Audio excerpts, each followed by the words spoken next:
À 66 ans, Patrick Bruel apparaît comme un homme qui a tout connu, tout vécu, tout affronté. La gloire fulgurante, les scènes déchaînées, les amours impossibles, les blessures secrètes, les silences imposés par la presse et surtout, ce poids intérieur qu'il a toujours su dissimuler derrière un sourire de scène. Pourtant, pour la première fois de sa carrière, l'homme, et non plus seulement l'artiste, semble décider d'avancer sans filtre, sans détour, sans cette maîtrise parfaite qui le caractérise depuis ses débuts. Un aveu longtemps différé, longtemps masqué, surgit enfin. Et cet aveu, il l'a formulé avec la sagesse de ceux qui ont trop attendu pour pouvoir encore reculer. Pour comprendre la portée de cet aveu, il faut revenir à cette trajectoire singulière. Patrick Bruel n'a jamais été seulement un chanteur, un acteur ou une figure du show business français. Il a été, et demeure, une projection de ce que le public voulait voir en lui. Dès les années 1980, son succès ne reposait pas uniquement sur sa voix ou sur ses films, mais sur ce mystère soigneusement entretenu.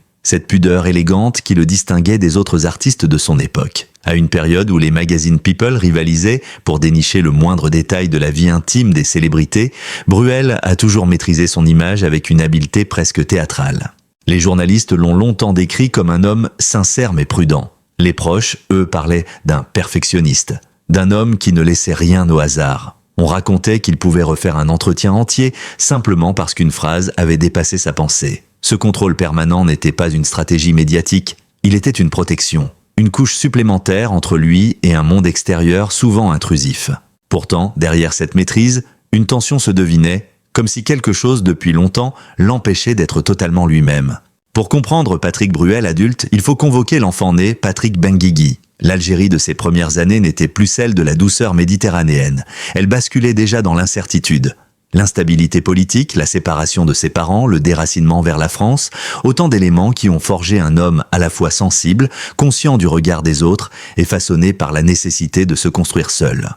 Ce passé explique beaucoup de choses, sa réserve, sa pudeur, sa volonté farouche de se tenir droit en toutes circonstances. Les artistes issus de l'exil portent souvent en eux une forme d'identité fracturée. Ils avancent entre deux mondes avec la conviction profonde que tout peut s'effondrer du jour au lendemain. Bruel n'a jamais dérogé à cette dynamique. Derrière la star, il y a ce garçon qui a appris très tôt que les mots trop sincères peuvent de parfois blesser, déranger, briser un équilibre fragile. Lorsque Patrick Bruel explose au milieu des années 1980, la France découvre un visage qui semble détenir toutes les promesses. Charme naturel, voix chaleureuse, regard tendre mais intense. Son ascension ressemble à celle d'un héros de cinéma. Le pays entier s'enflamme. Les concerts affichent complet. Les jeunes femmes hurlent son nom, les médias parlent d'un phénomène. Certains vont jusqu'à inventer le mot « Bruelmania ». Très vite, un paradoxe apparaît. L'homme qui attire autant de passion cherche, au fond, à rester invisible. Ou du moins, il cherche à préserver un espace intime que rien ni personne ne doit envahir. Mais comment protéger une part de soi quand chaque geste est analysé, chaque sourire disséqué, chaque silence interprété? C'est là que s'amorce le conflit intérieur que Bruel portera durant toute sa carrière. Le besoin d'être sincère contre la nécessité de se protéger. De sa vie n'a été autant scruté que celui de ses relations sentimentales. Son mariage avec Amanda Sters, la mère de ses deux fils, a longtemps été présenté comme l'une des unions les plus élégantes du paysage culturel français. Leur séparation, en revanche, fut commentée, disséquée, instrumentalisée par la presse à scandale. À chaque rupture, à chaque rumeur de liaison, Bruel se retrouvait face au même dilemme. Répondre ou se taire, clarifier ou laisser courir. Et chaque fois, il choisissait le silence. Pas par stratégie, mais par fidélité à une règle de vie, ce qui est intime doit le rester. Pourtant, à mesure que les années passaient, ce silence se transformait en fardeau. Il devenait une armure, mais aussi une prison. Dans les coulisses, les proches de Bruel évoquent un homme profondément humain, parfois fragile, souvent en proie au doute. Contrairement à l'image de séducteur assuré que le public projette sur lui, Patrick Bruel est depuis toujours un hypersensible, un écorché discret, un homme qui ressent tout trop fort. Les tournées épuisantes, les sollicitations permanentes, les regards insistants, tout cela l'a souvent amené à se retirer brusquement, à disparaître quelques semaines, parfois quelques mois. Les fans s'interrogeaient, les journalistes spéculaient, mais lui ne disait rien. Ce mutisme était devenu un langage. À partir de la soixantaine, quelque chose change. L'artiste commence à parler différemment en interview. Son regard s'adoucit. Ses confessions se font plus personnelles, plus profondes. Les journalistes notent tous la même chose. Patrick Bruel vieillit, mais il vieillit bien, avec une sagesse nouvelle, avec le désir de ne plus se cacher. Lors d'une émission de radio, il laisse échapper une phrase qui, à l'époque, passe presque inaperçue, mais que l'on comprend aujourd'hui comme un prélude. À un moment, il faut arrêter de fuir ce que l'on ressent vraiment. Cette phrase, anodine pour certains, est un séisme pour ceux qui le connaissent. Bruel ne parle jamais de ses émotions au futur ou au conditionnel. Quand il parle ainsi, c'est qu'il est au bord de quelque chose.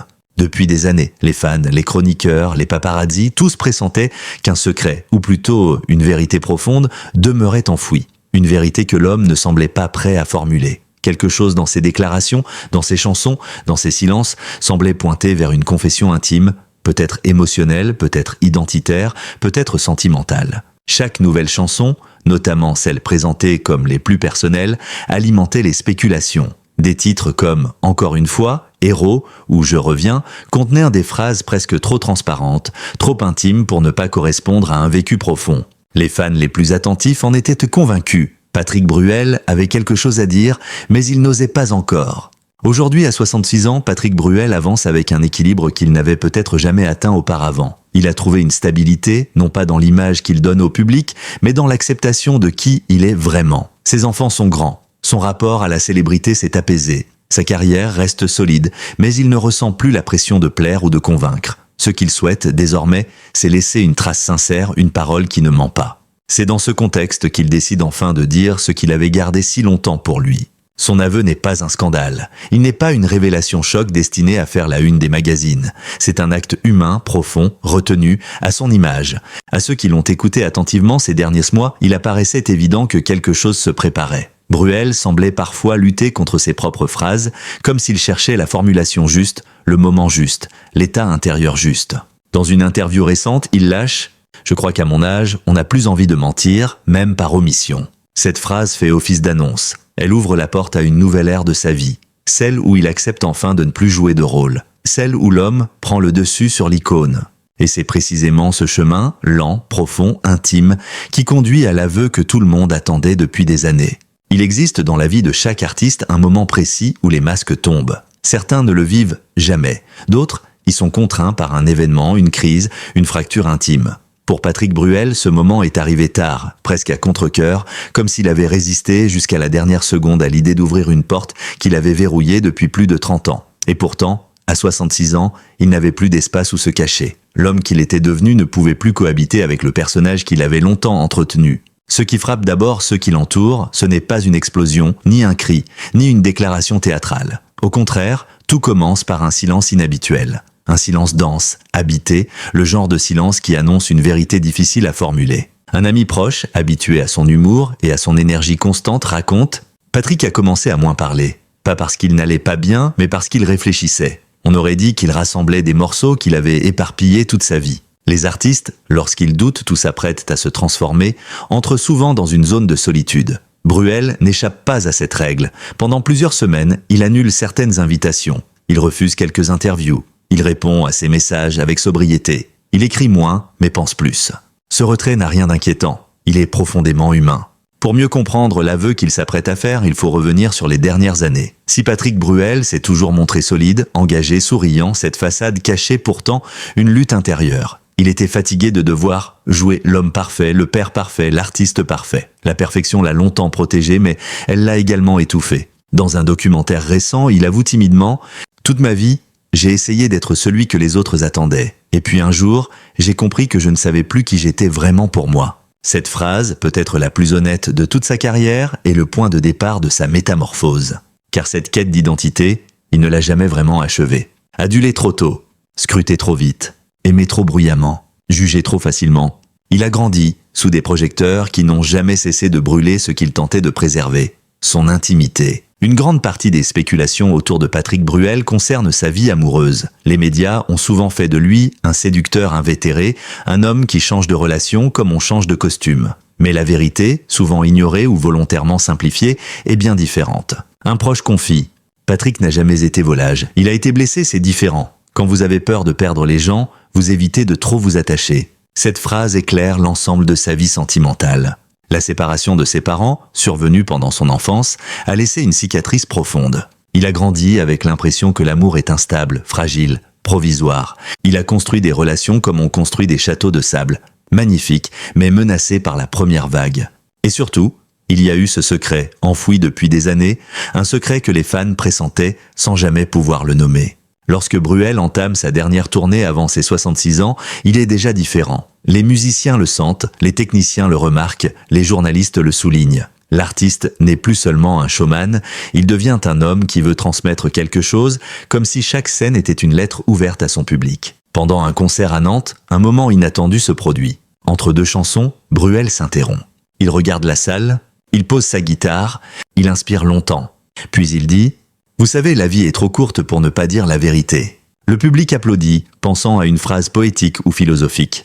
Mais les proches, eux, comprennent que ce n'est pas une simple métaphore. C'est un préambule. La rumeur qui court, mais que personne n'ose confirmer. Depuis longtemps, certains observateurs affirment que Bruel cache un aspect fondamental de lui-même. Pas un scandale, pas une double vie, mais une vérité intime, profondément liée à son identité, à ses peurs, à ses choix. Une vérité que l'on retrouve en filigrane dans toutes ses chansons. Dans « Qui a le droit ?», il évoque l'injustice, le manque de tendresse, les blessures non dites. Dans « Alors regarde », on entend l'appel d'un homme qui demande qu'on le voie réellement, au-delà de l'apparence. Dans « Place des grands hommes », c'est l'enfant qui revient chercher ce qu'il a perdu. Et dans « Je te le dis quand même », cette phrase « Même si je mens, je t'aime quand même ». Une phrase qui, selon certains interprètes, révèle plus qu'elle n'en cache. Le témoignage des amis, un homme fatigué de jouer un rôle. Plusieurs personnalités, discrètement, commencent à évoquer un Bruel plus fragile qu'il n'y paraît. Un comédien ayant tourné avec lui confie « Il arrivait parfois sur le plateau avec ce regard, comme s'il avait passé la nuit à réfléchir à quelque chose qu'il n'osait pas dire. » Une amie chanteuse ajoute « Ce n'est pas quelqu'un qui ment, mais c'est quelqu'un qui garde. Il garde tout pour lui, trop. » Cette retenue a longtemps été son allié. Elle devient désormais son fardeau. Un entretien décisif. Le moment où tout vacille. Quelques mois avant son aveu, Bruel accepte un entretien télévisé. L'intervieweur, admiratif et respectueux, le pousse progressivement vers des questions plus personnelles. Bruel, fidèle à lui-même, répond avec élégance, détourne certaines attaques, esquive les angles dangereux. Puis vient cette question. Qu'est-ce que vous regrettez le plus dans votre vie ? Il ne répond pas immédiatement. Il baisse la tête, il sourit à peine, un sourire triste, presque enfantin. Puis il lâche « D'avoir eu peur ? Trop longtemps ». Cette réponse bouleverse les téléspectateurs. Mais elle bouleverse surtout l'artiste lui-même. Car pour la première fois, il admet sa propre vulnérabilité. Contrairement à ce que pourrait croire le public, Patrick Bruel n'a jamais vécu comme une star. Ses proches racontent une routine étonnamment simple. Cuisine maison, promenades isolées, longues lectures, parties d'échecs, discussions profondes avec ses enfants. Depuis quelques années, il vit davantage tourné vers l'essentiel. Il a cessé d'accumuler, il a cessé de courir. Il cherche désormais à comprendre. Et dans cette quête, une voix intérieure s'impose de plus en plus. Une voix qu'il avait toujours étouffée par peur du jugement. Une voix qui lui murmure qu'il est temps.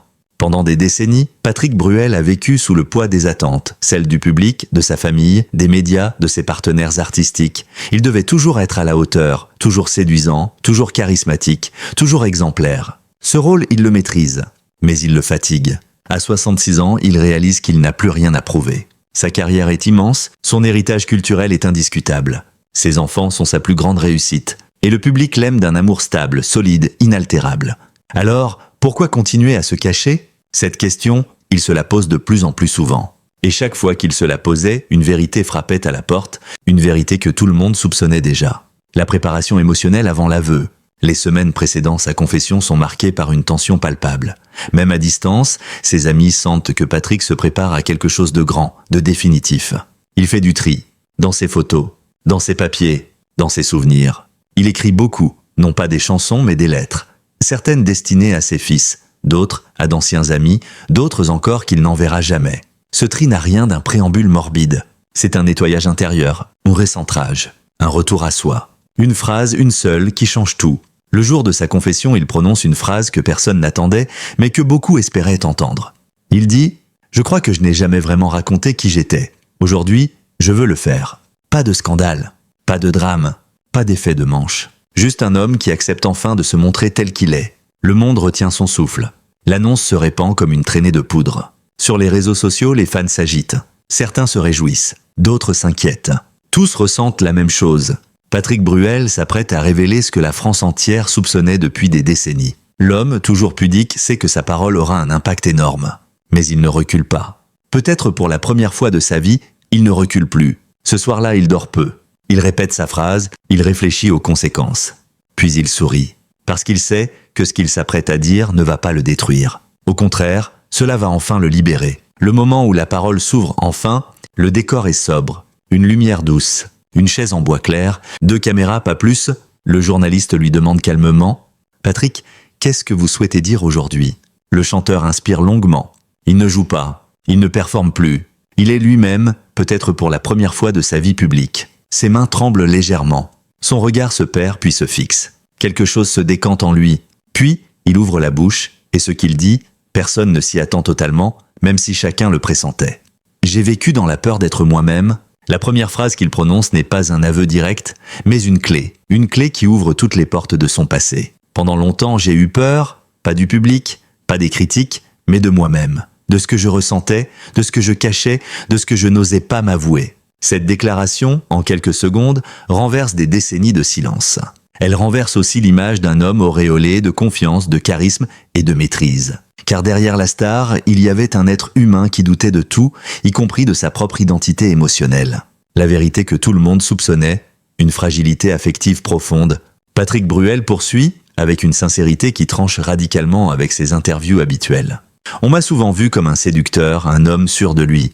Mais je n'ai jamais été cela. J'ai eu une vie sentimentale compliquée. Non pas parce que je ne savais pas aimer, mais parce que j'avais trop peur d'être aimé pour ce que je suis vraiment. Et c'est là que la vérité surgit, non pas comme une explosion, mais comme une vague. Une vérité qui se construit phrase après phrase. J'ai longtemps fui l'engagement réel, pas parce que je ne voulais pas aimer, mais parce que j'avais peur que quelqu'un voie mes failles, peur qu'on découvre mes blessures, peur d'être jugé. Le public comprend enfin. Les relations courtes, les ruptures soudaines, les silences prolongés, les périodes d'éloignement, tout cela n'était pas le résultat d'une instabilité amoureuse. C'était le résultat d'une peur profonde. Un aveu identitaire, je n'ai jamais su trouver ma place en amour. Puis vient la phrase qui résume à elle seule 40 ans de malentendus médiatiques. Je crois que je n'ai jamais réussi à me sentir à ma place dans une histoire d'amour. J'étais là, mais pas totalement là. Présent, mais pas vraiment aligné. J'ai joué un rôle, parfois malgré moi, et ça m'a abîmé. Il ne parle pas d'une double vie. Il ne parle pas d'un secret caché. Il parle de lui, de son incapacité à se montrer tel qu'il est dans l'intimité. C'est un aveu brutal mais bouleversant. Patrick Bruel, l'homme admiré par des millions de personnes, confie qu'il n'a jamais réussi à se sentir suffisamment en sécurité pour aimer véritablement. Bruel revient ensuite sur son passé. On attendait de moi que je sois un homme fort, un homme sûr, un homme qui sait, et moi je n'étais jamais sûr de rien. Et plus la pression augmentait, plus je m'enfermais. Être Patrick Bruel, ce n'était pas seulement être une star. C'était porter un rôle qui n'était pas le sien. Des années durant, il a dû être irréprochable, séduisant, inébranlable, parfait. Mais surtout, il devait être ce que les autres voulaient voir. L'aveu émotionnel, je suis plus vulnérable que ce que vous imaginez. Après un long silence, il poursuit. J'ai passé ma vie à cacher ma vulnérabilité, comme si c'était une faiblesse. Mais aujourd'hui, à 66 ans, je comprends que c'était ma plus grande force et ma plus grande prison. Ce passage est déterminant. Il révèle que derrière son charisme et son sourire radieux, Patrick Bruel est avant tout un homme hypersensible. Un trait qu'il a longtemps vécu comme un handicap. Les artistes sont souvent façonnés par leur sensibilité. Mais Bruel, lui, a construit sa carrière en la dissimulant. Puis vient l'aveu principal, celui que le public attendait sans l'exprimer. Je ne me suis jamais senti libre d'aimer comme je voulais. J'ai aimé en me cachant, en faisant semblant d'être quelqu'un d'autre. J'ai aimé sans oser le dire, et parfois j'ai renoncé à ce que je ressentais vraiment. Cette phrase est lourde de sens. Elle ne désigne personne. Elle ne crée pas de scandale. Elle révèle simplement qu'il y avait, dans la vie amoureuse de Patrick Bruel, des zones secrètes, non pas par malice, mais par peur. Le public comprend enfin ce qui lui échappait depuis des années. À travers son aveu, Patrick Bruel laisse entendre que il s'est longtemps censuré. Il a aimé différemment de ce que la presse voulait croire. Il ne s'est pas autorisé à vivre certaines histoires. Il a détruit des liens par incapacité à se dévoiler. Il ne dit pas tout. Il ne nomme personne. Il ne fait pas de sensationnalisme.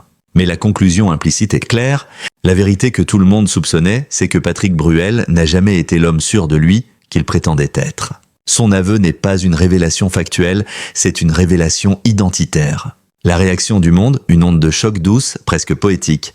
Lorsque son entretien est diffusé, les réactions se multiplient. Des fans pleurent d'émotion. Des personnalités applaudissent son courage. Les médias saluent une confession rare, authentique. Les réseaux sociaux se mobilisent pour lui offrir un soutien massif. Mais le phénomène le plus poignant, c'est le nombre de personnes qui se reconnaissent en lui. J'ai passé ma vie à avoir peur d'être moi-même, merci de l'avoir dit. Tu as mis des mots sur ce que je ressens depuis des années. Tu n'es plus seul.